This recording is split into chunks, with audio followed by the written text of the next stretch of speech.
All right, everyone, we have another Peaking podcast with Colin Williams here.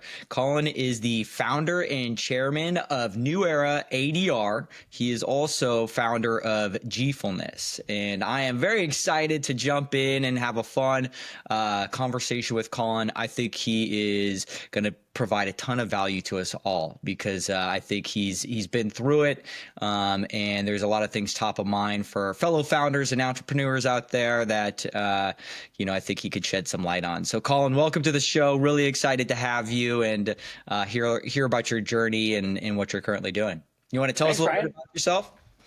Sure. Very quick rundown on me. I've been an attorney. That's what I traditionally am, I guess in the past. But I've been an attorney for 22 years. Spent the first 11 years working for large law firms, working as a litigator, doing commercial litigation, bankruptcy litigation, labor and employment litigation, you name it, litigation.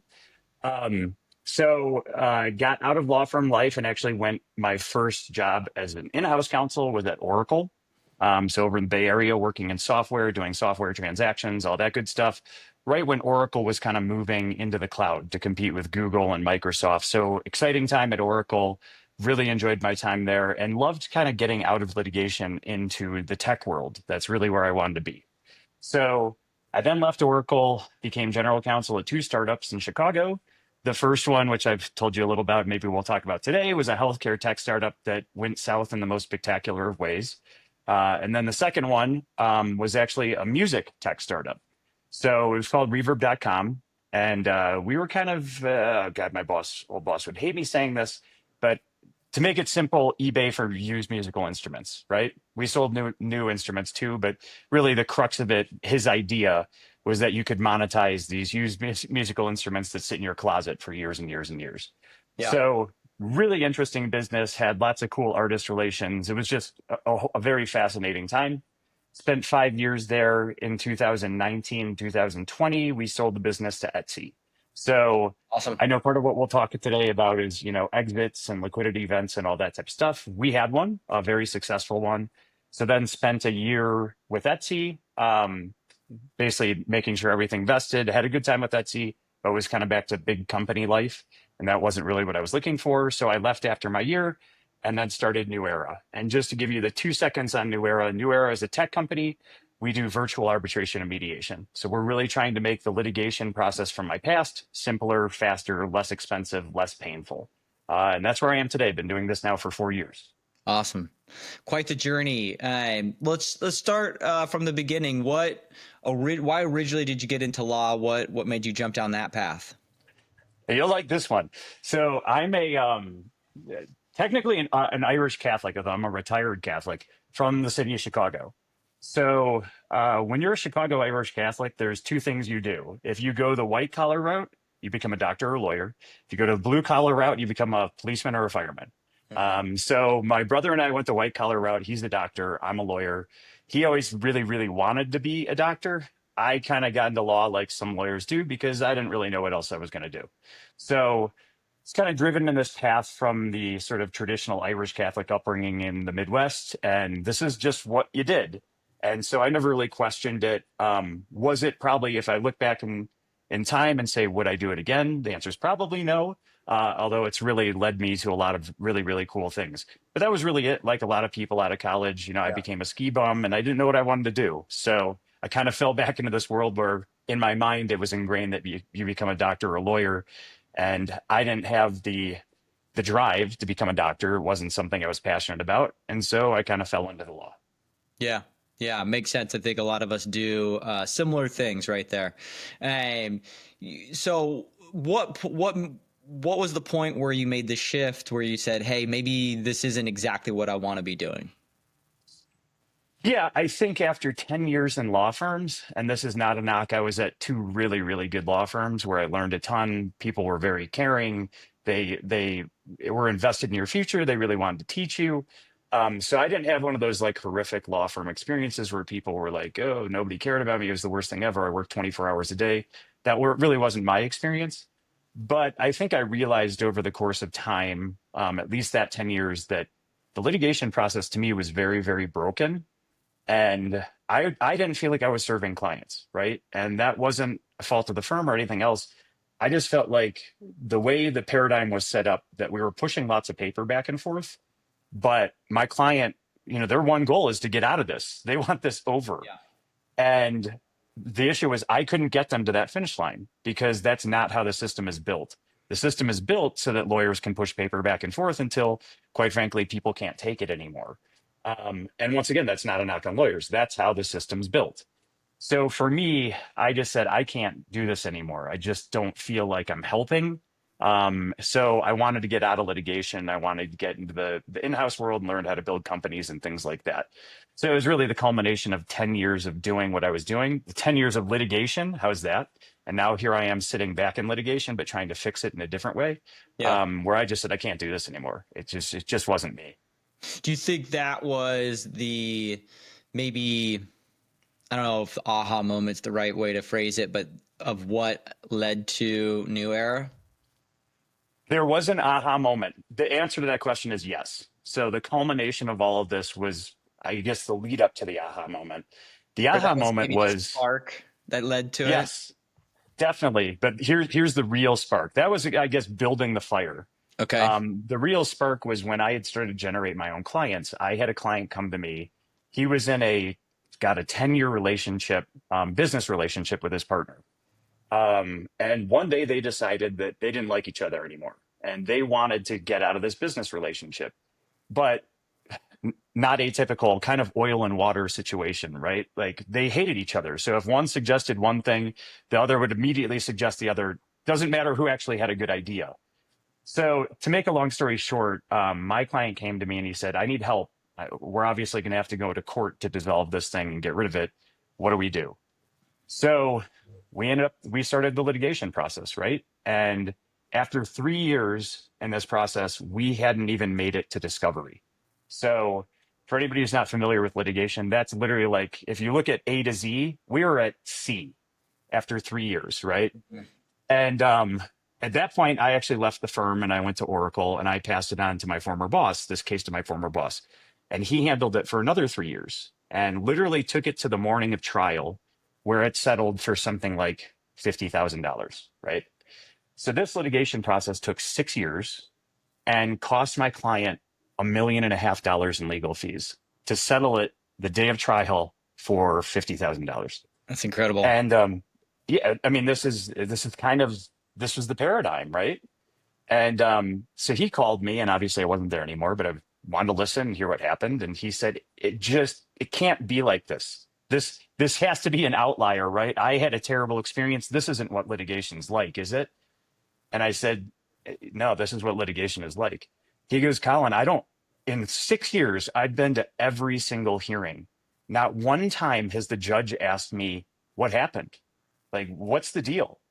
Said, how is it possible that I can get 6 years into a process and I haven't told a single person my story and I am settling it because I can't take it anymore?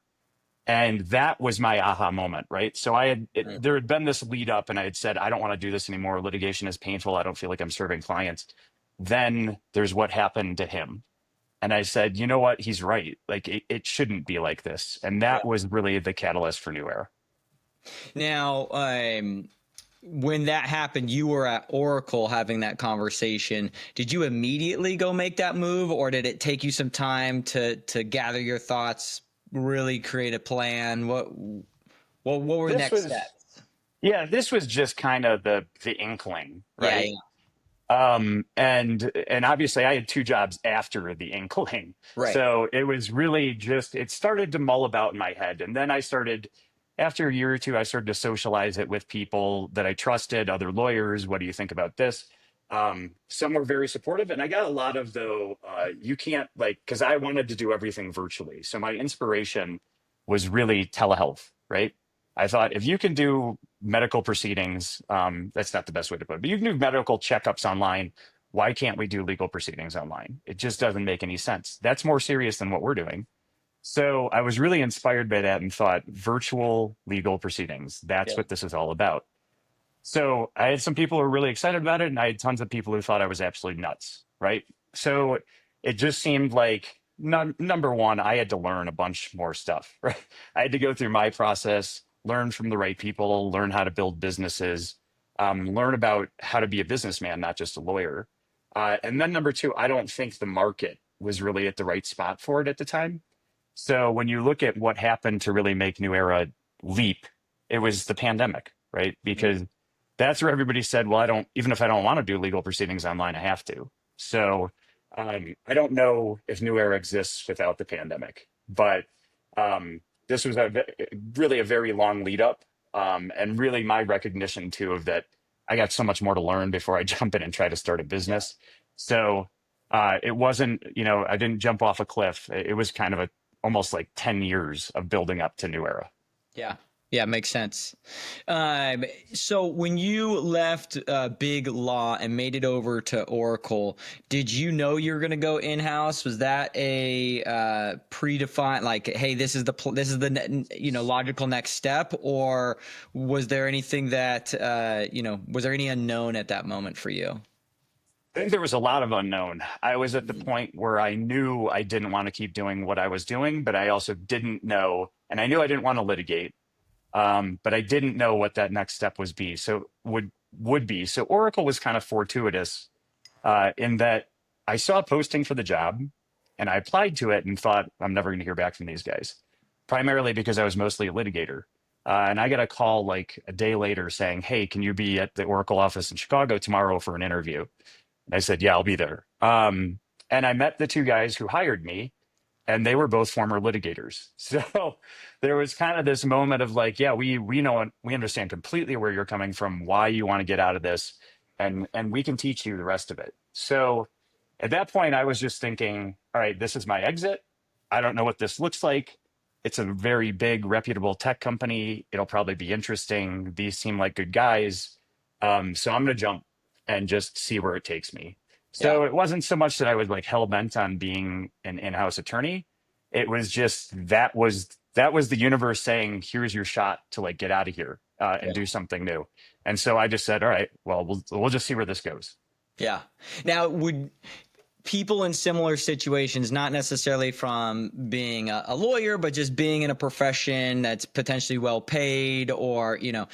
safe, but they hate it and they're not interested and they want to move on, but they're maybe scared and there's a lot of fear there. Is there any advice you would give to people, how to deal with Yeah. these moments or ways to prepare or? Yeah, I mean, I don't know that there's ways to prepare, but what I would say is that I have a tattoo that says the only risk you regret is the one that you don't take. And it's really, I think it's the most apropos thing on the planet. It's, you Mhm. can sit there and worry and worry and worry. I mean, let's look at this logically. If you have a high paying job and it's a great job, a consultant, accountant, whatever you are, you can always go back and do that, right? It's not like that door closes and you don't have the opportunity to go back and do what you were doing. But if you never jump off that cliff, you don't have any idea if you can do something different. It does, and I'm not saying it's better, right? Working at a large company for a lot of people is great, and they don't have any desire to leap into an entrepreneurial world. But if you have that inkling, Yeah. then if you don't jump off that cliff, you're never going to know if you could be successful at it. And even if you're not successful, and even if you're not successful 10 times, maybe you're successful the 11th. But even if you're not successful 10 times and you decide, I don't want to do this anymore, then you can go back to doing what you were doing.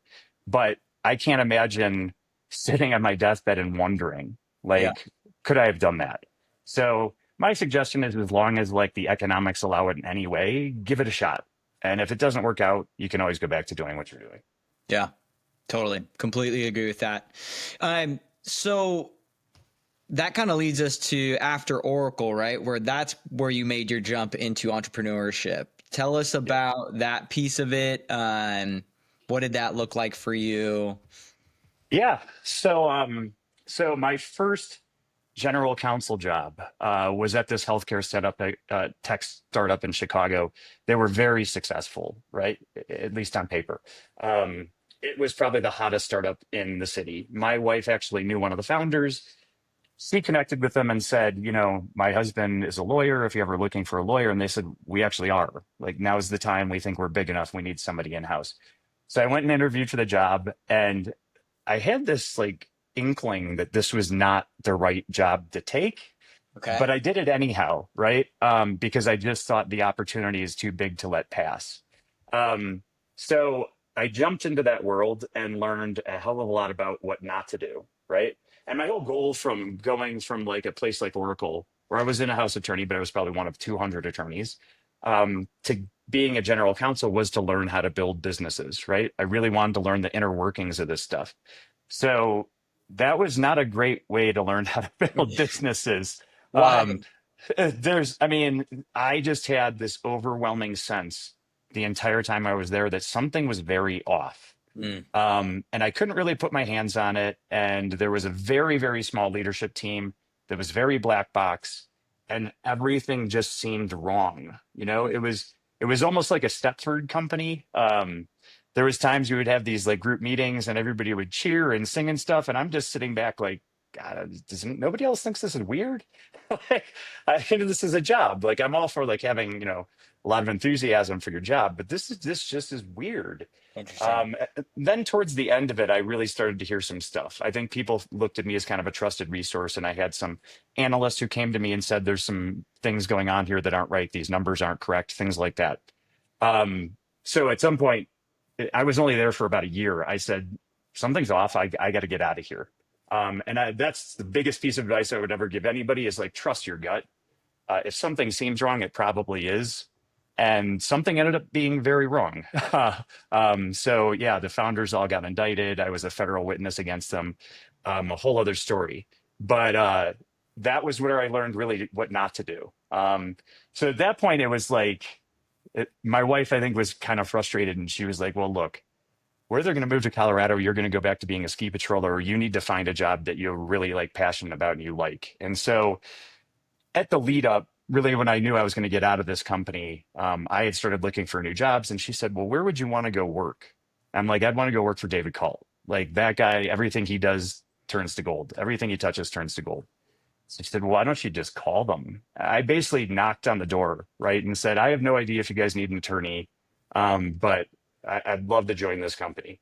Ended up having some conversations with him. He was like, "I don't have any idea what you're going to do here, but I kind of like you, so why don't we give it a shot?" And that was really where I learned that guy knows his, no offense to anybody, knows his shit, right? He Yeah. really knows how to build businesses. And learning from him was what gave me the confidence that I could go do it on my own eventually. And it was really, two different polar opposites. One was everything was wrong. Nobody had any idea what they're doing. It was just a messed up place. And this everything worked, right? And he knew how to do things the right way and how to Yeah. recruit people. And so that was sort of the jump from the Oracle world into the entrepreneurial So, world. let me pause you real quick because that's pretty impressive. I mean, to just cold call someone and go get a job, right? That's not easy. And I talked, as a staffing professional, someone been in the recruiting field, that's what I do. So I would love to know your approach and also any advice you'd give, because I give that advice all the time to people is, if you see a company or if you see a person that you want to be a part of, reach out, let them know. Can't hurt. Right. Rejection it happens all the time. And so, yeah, what's the story behind that? What was your approach? How did it work out? Obviously worked Yeah. out well, but I mean, at the end of the day, you're right. The worst you're going to get is a no. It's not the end of the world. The other part I would say is like, and this wasn't intentional, but flattery is the most sincere form of compliment. sure. So I had seen him speak, and when I finally got to meet him, I was like, hey, I saw you do this. It was kind of like a Chicago-ish TED Talk, and he carried a guitar around the entire time. And I thought, what a fascinating guy. He founded this like a fintech company, and he's got this guitar and bought this music store. And I just thought, this is an interesting dude. And so when I finally got to talk to him, I just said, look, the how I ended up here is because number one, I'm a musician. Number two, I saw you do that talk and I thought it was absolutely amazing. And I was really, really interested in your passion for music and this why. And number three, I want to go do something for like that I care about, right? That I'm passionate about. And the reality is, if you can get somebody to listen, well, why wouldn't he be flattered that I was impressed by everything he said in this talk? And Right. I wasn't, once again, I wasn't doing it to kiss his ass. I was doing it because I was impressed with everything he did in this talk. And so there was an honesty about it, I think, that he picked up on. And at the end of the day, I think it's like, once again, it's like, I'm complimenting everything you've done. I'm incredibly impressed by what you've done. So I want to learn how to do that stuff. And for me, he was like, all right, yeah, I get it. Like, I get it. I think the hardest part is getting the audience, right? Because most Yeah. people are just like, I don't have time. Who is this person? I don't care. I Sure. was just fortunate that this company was like, and the recruiter was like, yeah, right, cool. I don't know either. I don't know if we could use you, but let's have a conversation. Yeah. And that literally that conversation led her to walking me to his office and introducing me. So once again, it's jumping off a cliff, right? Like Yeah. you said, there is no downside, right? Getting told no, big deal. Move on with your life. But there's huge upside. Yeah. So somebody says yes, how excited are you going to be? Yeah. So I think you just kind of have to get out of your own way and say, I don't give a damn. Um, Yeah. and if you do, you never know what's going to happen. Yeah. So, what were the early days like working for him? What exactly did you do to begin with? Yeah. So it's funny when he first hired me, one of the things he said is, I don't think I need a lawyer because I do the right thing. So are there other things you can do around here? And I Okay. said, I don't know, but I'm guessing yes.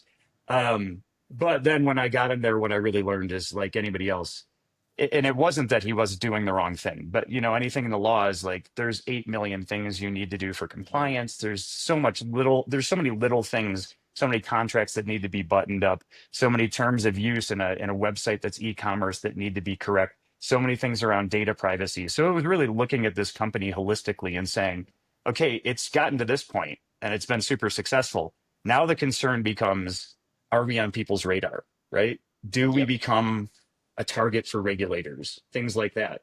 So I had to think about it from the perspective of this business is up and running. We're not worried about like, formation documents. Hmm. Who's going to come and try to stop this business from running? And that really became my focus is like, what are the million things that we need to do to button this place up so that we don't have to worry about when a regulator shows up at our door or somebody sues us or whatever it may be. And that was a lot of work. Yeah. Yeah. So but the really cool thing was getting to, being an executive in the company, getting to sit in the leadership meetings, getting to have a voice, getting to listen to him talk about the direction of the company and the different strategic things we were going to do. So while I was doing my legal stuff, I was also learning, right? And I was learning how you build a business and all the different things you do from a marketing standpoint. And so it was incredibly formative. And David is the most wonderful guy in the world on a personal basis. He's one of the hardest CEOs you would ever work for, but that was good too, right? Like you develop thick skin and you learn what you don't do well, because he's very candid about it, and then you improve those things and you just get better and better and better. So really, really cool experience for me. Yeah. Is there a place like if you were to look at maybe this is tough to generalize, but if you were to look at companies, is there a place in the growth cycle where you would recommend that companies button things up and really take a look from a contract perspective? Like, is there, is it really just industry specific? And I mean, if you wanted to generalize it, I would say if you've hit the point where you're generating $1 million in revenue, then you need to look really hard about how you've gotten to that point and what steps you've skipped, right? And that doesn't mean that you need to go hire 10 lawyers or anything like that, but you'd probably talk to someone and say, hey, here's how we're set up. Is this correct? If you have an equity pool, did we do this right? Because there's issues around that. What do our contracts look like? Do we have a clause if somebody sues us? Do we have some disclaimers? Do we have indemnity? Just basic things. I think if you've hit $1 million in revenue, you need to start thinking very, very critically about whether or not you've done those things. yeah, listeners, if you're at $1 million in revenue, make sure you've Yeah. done those things. Okay. Okay. Reach out to Colin. I'm sure he'll help you, point you in Happy, the right happy to help. direction, Happy to help. Yeah. Yeah, I mean, it's a pretty general, just general baseline, but I would say, when you're under that, you're probably flying pretty far under the radar. Yeah. And once you jump over that, people are going to start to notice you. Yeah. Yeah. What do you think were your greatest lessons learned?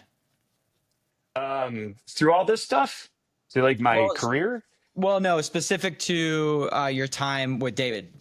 Oh, um, number one is you be honest and candid, right? Like and you fail quickly. That's probably one of the biggest things I've learned. Failure is going to happen, right? Mhm. Don't drag it out. right? You Yeah. see that something isn't working, then stop, right? And pivot and do something else. Don't sit there and if you've convinced yourself that it's the right idea, there's a tendency to say, I'm just going to continue to go down this path because I'm so convinced that it's the right one, even when everybody else is telling you it's not. And that's another part of it too, is listen, like if you're building a consumer-based company or even not a B2B company, listen to whoever your customers are and listen to what they want. I think one of the biggest failures you'll hear about, I guess tech startups in general, but maybe it applies more broadly across startups is people build what they think is a great product without having any idea if anybody actually wants it. And then they go to market and people say, I don't care. And you're like, but wait, I built this great product. Let me show it to you. And they say, well, that doesn't solve the problems I have. So you really need to think about what the problems are you're trying to solve before you start building that product. Because Yeah. otherwise you end up in kind of this conundrum of where's my product market fit? I built something really cool. Why isn't this working? Yeah. And that can be incredibly frustrating, right? You think you've done something amazing. Unfortunately, nobody else does. Or Yeah. they think you've done something amazing and they just say, but I don't need it. So congratulations, but I'm not a potential customer. So I think those things I've taken away is like you really have to know what you're trying to solve for and solve for it. And if you're failing, fail quickly, pivot, move on, do something different. Pivot the company, right? And don't just sit there and say in your lane and say, I'm going to make this work. I'm tough enough to make this work Yeah. because it's not going to work. Now, that company you said was acquired by Pinterest. Is that? Etsy. Or Etsy. sorry, Yep. Etsy was Yep. acquired by Etsy. Was that the goal all along, or what led to that acquisition? And tell us a little bit about that process. Sure. Um, it was not the goal all along. I think David, he had taken his previous company public, and I think he kind of had in his head that he would make this a public company too. But I think along the path you realize certain things, and David is magnificent he's at a lot of things, but this in particular, at knowing when it's his time to leave a business, knowing when the business needs something different than him, and not bigger, better, or anything, just a different leader given the stage it's set. So I think he realized I'm not the guy to take this further, right? I've taken it to this point, and it was, we were doing 975 million in sales. This is not an Yeah. insignificant company. And I think he just said, this isn't me anymore. I'm going to go do other things. And so he actually, I think, contacted Etsy and said, well, what do you guys think? There seems to be a lot of synergies. And they said, all right, well, let's start the process and see what happens. And that's how it all occurred. But I think at the end of the day, he really would have had a public company had he still felt like I'm the guy to lead this. And I think once he realized this isn't me anymore, then selling was just kind of the logical thing. Yeah. Um, and so I will say, I think that that's a difficult thing because there was never a sense of exactly where we were going within the company. And Yeah. I don't think that's his fault at all. I think he didn't know. But I think if you do know, you Yeah. need to tell your employees so that everybody's driving in the same direction, right? Yeah. I think it's really important to let people know if you intend it to be a lifestyle business and run it for 35 years, or if you intend to sell it and have a liquidity event and let them decide what they want to do with their lives. Because then they have direction. Then there's a finish line, right? Yeah. I think it's really, really hard when you don't know what the purpose is Yeah. and you're just kind of working. Yeah. Because then you start to say, well, I could just go work at a larger company and make more money. Right. That's, once again, it wasn't David's, he didn't know. We ended up in this spot fortuitously.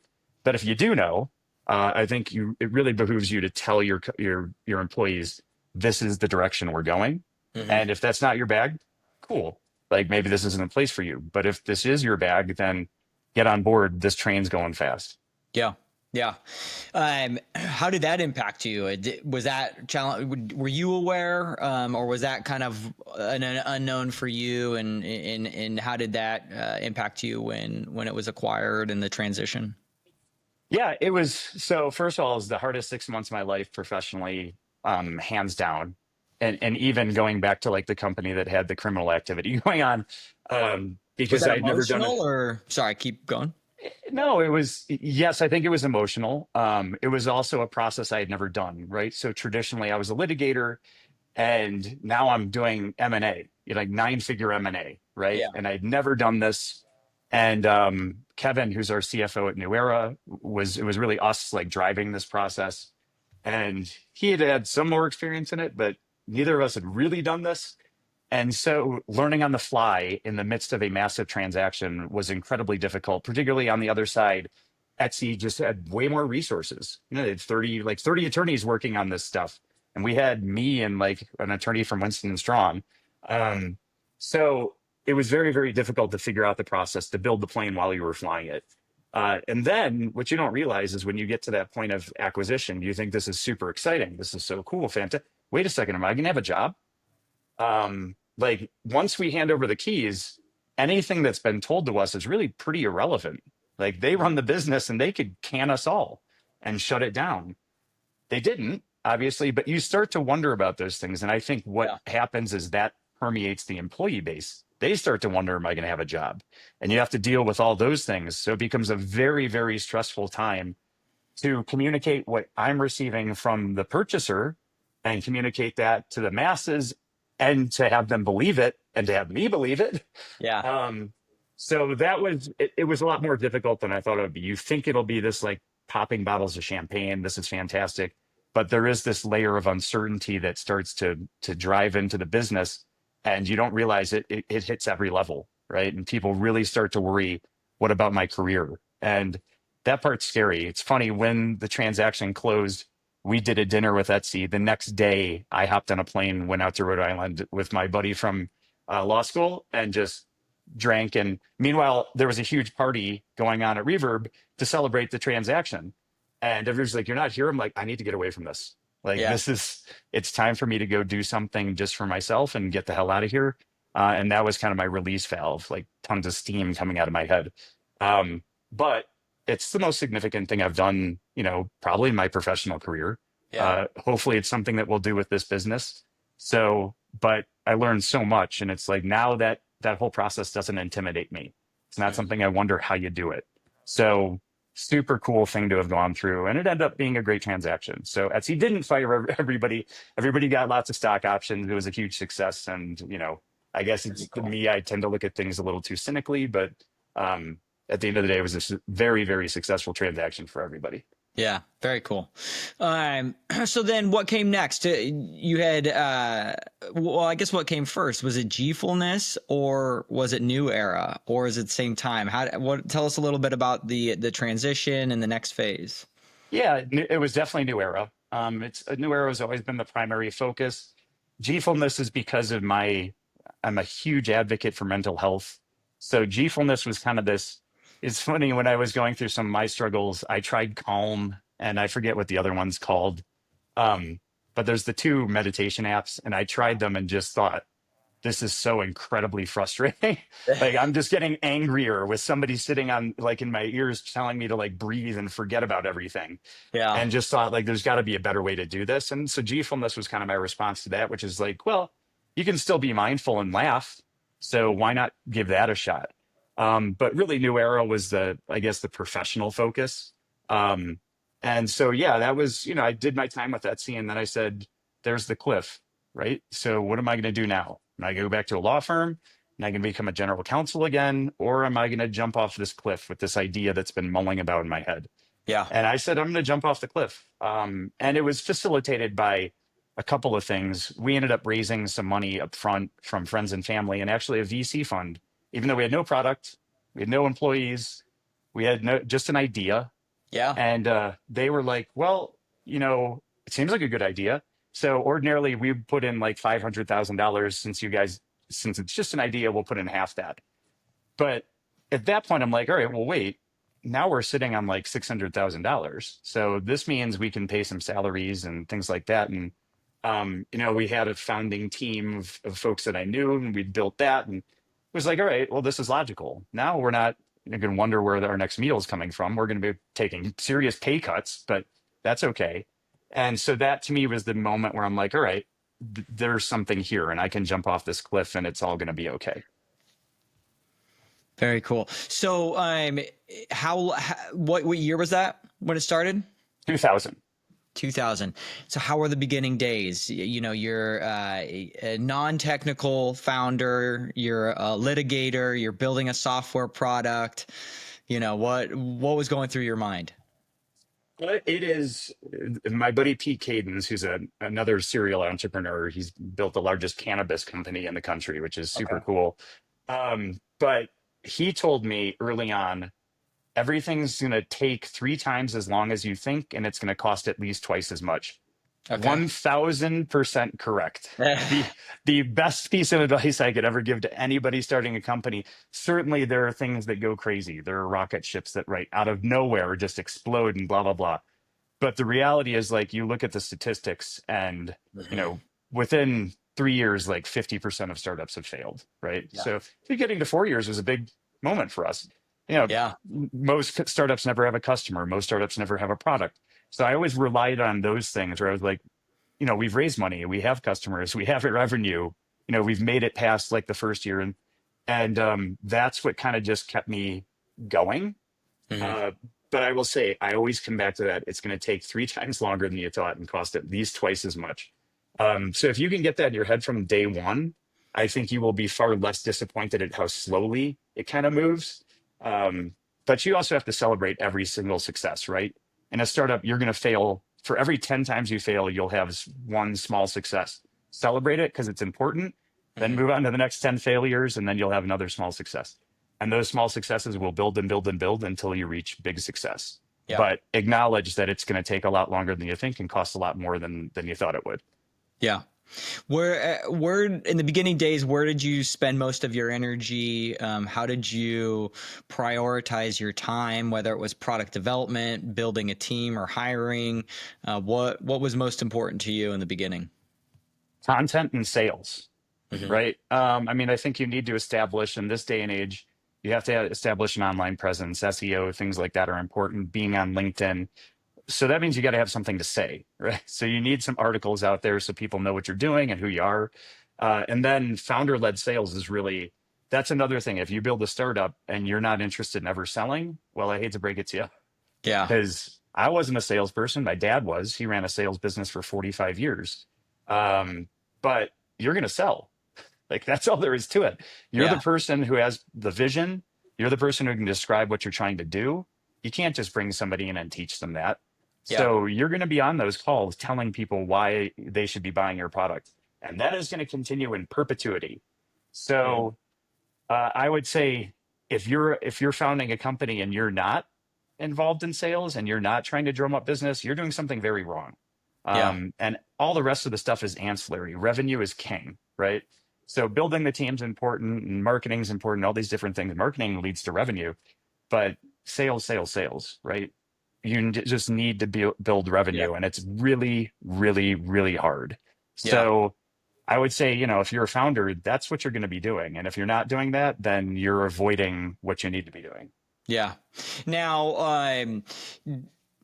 at what stage were you ready to sit down in front of a customer and sell? Did you have a product? Were you sitting down and selling prior to having a fully vetted product? Obviously you know, we talk about MVP and building out that for first base, but were you selling prior to then, or what did that look like?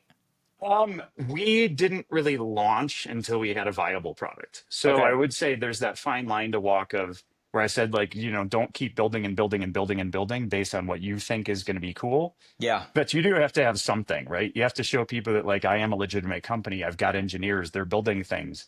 So you need to have that in your back pocket, because Yeah. otherwise, what are you selling? It's really hard to just sell an idea, and Yep. nobody's going to give you immediate revenue for just an idea. You have to be able to actually do what you say you're going to be able to do. So I think you have to have an MVP. And then once you have that MVP, I would say launch, right? Get your name out there. That's the time. Probably not before then. But yeah, I think you need to have a product. If you're a product driven company, you can't just tell people, here's what's in my mind. It's going to be amazing. Yeah. They're going to be like, great, call me when you've got it, Right. because sounds like a great idea. Yeah. But until they see it, they're not going to be interested. Yeah. How was that first customer sell you made? Very difficult, very Okay. satisfying. Yeah. Yes. So it's one of those things I sort of think of being in a startup as just a constant set of, I can't believe this, right? Hmm. And I remember when we got our first big customer and they were going to pay us six figures of money. I had this like, I can't believe this. Like, I can't believe we raised money. I can't believe that there's employees at this company. Can't believe we have a logo and we've got equity and all these different things. And now I can't believe that these people are going to pay us to do what we said we were going to do. Yeah. So that's why I said you need to celebrate those wins because I think up front we thought, oh, this isn't so hard. Um, but then you realize it is really, really hard. Like you may have somebody come along early in the process that needs you to solve a particular problem for them. That doesn't mean that that problem sort of, drifts across every single customer. That problem may be very unique to them. And that's great. You can solve that problem, but that doesn't mean you're going to have 10 more people that have that same problem. So once again, celebrate those wins because it's really, really hard. But it is cool when it happens. And there's definitely a sense of satisfaction. Yeah. What was the biggest mindset shift that you had to make from starting to where you are today? I think when you first start, there's this overwhelming sense of maybe not for most people, but for me, that we're gonna fail, right? You're kind of Yeah. waiting to fail because the numbers say you're gonna fail, right? So you just have this constant sense of like, okay, well, that good thing happened, but now something awful is gonna happen. I think 4 years in, you start to realize, you know what, we're not just gonna fall apart. Like, and we can go raise money if we need to raise money. And so the shift becomes, all right, well, now I really want this to be successful. I'm no longer just sitting here, worrying all the time that it's not going to be successful. Now I'm Mhm. thinking about how do I make it successful? Like, how do I make this as big as I want it to be? And that's an important shift, right? Because when you're constantly worrying about failing, it's really, really trying. It's really, really trying. And when you get to the point of, I'm really trying to make this a bigger success, by the way, it's really, really trying, but but at Yeah. the same time, it's just a different stress on you, right? So it's a very satisfying shift to say, my God, we've made it 4 years. Like we're not fly by night. We're not just gonna disappear. Yeah. And I think at some point in your journey, you'll have that shift, and it's an important thing to notice and to Mhm. say, all right, well, now mindset isn't survival, mindset is growth. Yeah. Yeah. Do you think that relates to imposter syndrome and, as you're a founder and going through that process? Yeah, I mean, God bless anybody who doesn't have imposter syndrome. You Yeah. know, I guess you have to have a certain You're level of here. confidence. Yeah, Totally. yeah, yeah. And it's great if you have a level of confidence that you don't have those issues. But I mean, my Yeah. God, I don't know who doesn't have it, right? Because once again, like I said, it's I can't believe this. That's that Mhm. constant sentiment of I can't believe this. Can't believe this happened. I can't believe this happened. That is imposter syndrome, right? Yeah. Because you can't believe that you've been a part of doing something that's accomplished all these things. But you need to defeat it and just say, look, I have these ideas in my head and I get it. And I'm concerned that I won't be able to do this.